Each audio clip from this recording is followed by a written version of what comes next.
బిస్మిల్లాహిర్రహమానిర్రహీం. మిత్రులారా, అస్సలాము అలైకుం. దైవశాంతి మనందరిపై కురియుగాక. మహాప్రవక్త ముహమ్మద్ సల్లల్లాహు అలైహి వసల్లం వారి యొక్క ప్రవచనాలు వింటూ ఉన్నాము. 794వ ప్రవచనాన్ని ఈ రోజున మనం తెలుసుకుందాము. రియాజుస్ సాలిహీన్ హదీసు కిరణాలు ముస్లిం దీని యొక్క గ్రంథకర్త.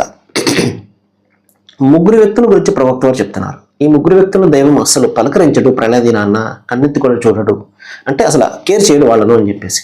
అందులో ఒకళ్ళు ఎవరంటే, కారుణ్య దృష్టితో చూడడు, వారిని పరిశుద్ధపరచడు, అంతేకాకుండా బాధాకరమైన శిక్ష కూడా ఉంటుంది వాళ్ళకి. ఆ దురదృష్టవంతులు ఎవరు అంటే, ఒకరు తమ నడుము వస్త్రాన్ని మడమల కిందకు వేలాడదీస్తూ నడిచేవాళ్ళు. ఇదే మనం గతంలో ఒక ఎపిసోడ్లో చెప్పుకున్నాం కదా, గర్వంతో ఆ వస్త్రాన్ని నేలకు ఈడుస్తూ నడవడం అనేది. ఏమండి, అదొకటి. రెండు, ఉపకారం చేసి దెప్పి పొడిచే వ్యక్తి. ఉపకారం చేస్తాడు కానీ దెప్పి పొడుస్తూ ఉంటాడు. నేను ఉపకారం చేయకపోతే, ఆ రోజున నీకు సహాయం చేయకపోతే నీ పని ఏమైపోను అని చెప్పేసి, లేకపోతే ఉపకారం చేసిన దానికి బదులుగా ఇంకోటి ఏదో ఆశిస్తూ ఉంటాడు. మూడో వ్యక్తి అబద్ధ ప్రమాణాలు చేసి తన సరుకును అమ్ముకునేవాడు. మహాశిలారా, ఒకటి గర్వానికి సంబంధించి, గర్వపడే హక్కు అయితే మనకి ఇక్కడ లేదు. ఇంక రెండోది ఏంటంటే, ఉపకారాన్ని చేసి దెప్పిపడవడము. ఒక మంచి మాట చెప్పడం అనేది చాలా ముఖ్యమైనటువంటిది. దెప్పి పొడిచే దానం కంటే కదండి, దానం చేసి దెప్పి పొడవడం కంటే ఒక మంచి మాట చెప్పి ఊరుకోవడం మంచిది. ఉపకారం చేసి కూడా అతను ఏ పరిస్థితుల్లో మన సహాయాన్ని కోరాడో తెలియదు.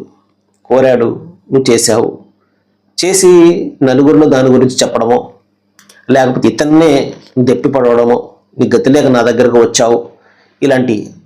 సో దైవం ఎంత మాత్రం కూడా ఇష్టపడ్డు.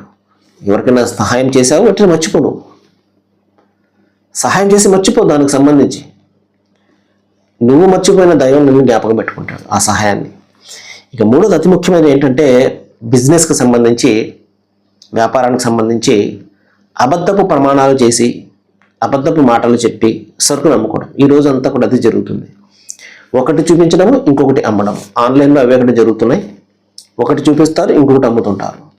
లేకపోతే నాణ్యత లేనటువంటి వస్తువులను ఇచ్చి బాగున్నటువంటి వస్తువులను చూపించి నాణ్యత లేనటువంటి వస్తువులను అమ్ముతుంటారు.